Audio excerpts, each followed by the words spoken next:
Hello and welcome back to We Learn You Learn. In today's video, we're going to learn about Python variables. So, what is a variable and how do you make one? A variable is simply a way to hold a piece of data.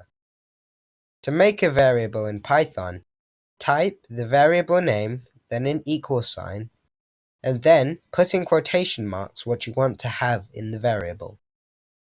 Another thing to know about variables is that there are different kinds. String variables hold text, whereas integer variables hold whole numbers. In Python programming, you'll see string variables represented by str.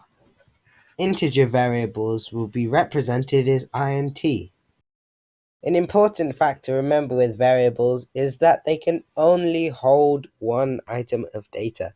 If you want to hold more than that, then you're going to have to use a list. A list is similar but different to a variable. It contains multiple values separated by commas. Here is an example of how you would code a list in Python. Thanks for watching. Don't forget to like and subscribe, and we'll see you next time.